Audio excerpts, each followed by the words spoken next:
Now, a man charged in a Christmas Day shooting will face a judge for the first time today.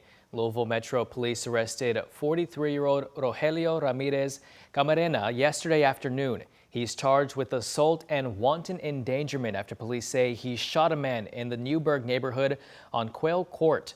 That man was taken to the hospital and is expected to survive. Ramirez is currently at Metro Correction with a $100,000 bond. He's due in court at 9 o'clock. One of the 5 suspects in the deadly Harvest homecoming shooting will be in court today. 18-year-old Isaiah Page of Simpsonville was arrested by New Albany police in November. He's charged with murder along with Shermichael Smith, Joshua Smith, Darius Tuff, and Demarius Gardner. The charges stem from a shooting that happened on October 12th. An affidavit says someone from an adversarial group approached them wanting to fight, leading to an exchange of gunfire. 2 bystanders were injured, and 18-year-old Bryce Gerlach, a senior at Cordon Central, was killed. Page is due in court at 9 o'clock. Authorities in Nelson County are investigating after a suspect was shot by a sheriff's deputy on Christmas Day. The Nelson County Sheriff's Office says deputies were doing a welfare check in Cox Creek just after midnight when a confrontation took place between deputies and the suspect. During the altercation, authorities say the suspect showed a handgun, leading to shots being fired. The suspect was hit and received first aid from deputies at the scene. At this time, it's unclear who fired the first shot. The suspect was taken to the hospital and has since been released and taken to the Nelson County Jail. The Kentucky State Police are also investigating. Fire officials are trying to determine the cause of an apartment fire in Okolona.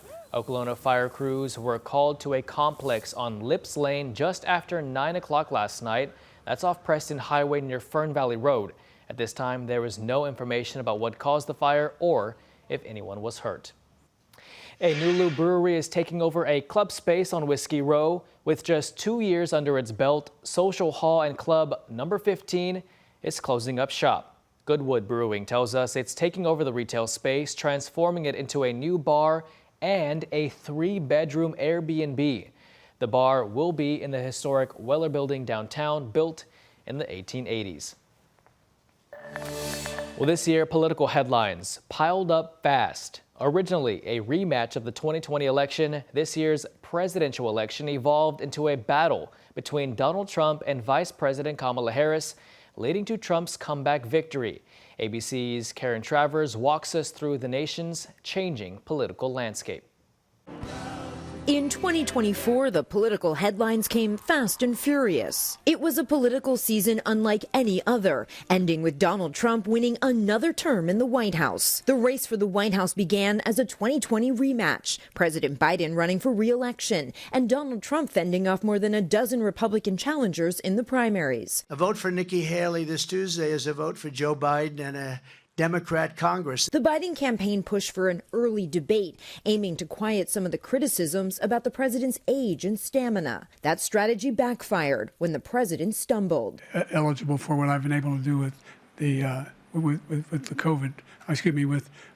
The president dug in, insisting he was staying in the race. Then on July 13th, shots fired at Trump's campaign rally in Butler, Pennsylvania. A gunman opening fire, injuring Trump in the ear. 1 spectator was killed, 2 others injured. Trump went to the Republican National Convention in Milwaukee with a bandaged ear. The assassination attempt featured prominently throughout the week. Republicans left Milwaukee feeling confident, while Democrats were reeling. With support from his party crumbling, the president announced on July 21st he was dropping out. The best way forward is to pass the torch to a new generation. With President Biden's endorsement, Democrats rallied around Vice President Harris, setting up a sprint to Election Day, a 107-day campaign between Harris and Trump. The two met just once on a debate stage, a fiery showdown. And what we have done is clean up Donald Trump's mess. They've had 3.5 years to create jobs and all the things we talked about.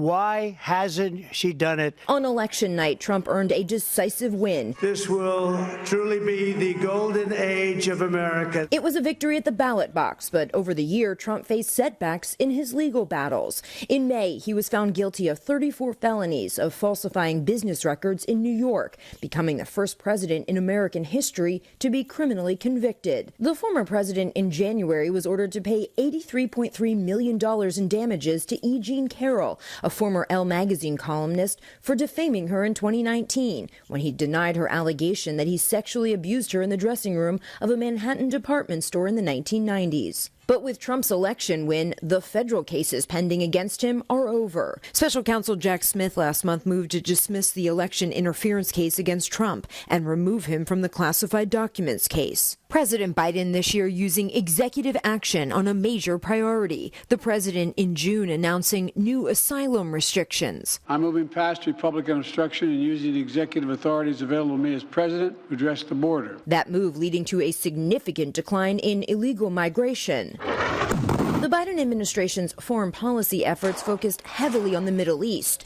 the president continuing to push for a ceasefire deal between Israel and Hamas that would secure the release of the remaining hostages. Mr. Biden announcing in November a ceasefire between Israel and Iranian-backed terror group Hezbollah in Lebanon. The fighting across the Lebanese-Israeli border will end. The Biden administration continued to roll out security assistance packages for Ukraine, including authorizing the use of long-range missiles by Ukraine into the Kursk region of Russia. In January, Republicans will have full control of Congress. GOP leaders have said they'll move quickly to help Trump start enacting his policy agenda, while the president-elect has promised on day one to take executive action on immigration and energy production and to issue pardons for some of the January 6 rioters.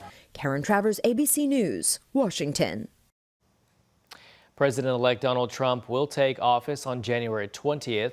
Trump and Vice President-elect J.D. Vance will take their respective oaths of office during a swearing-in ceremony that starts at noon.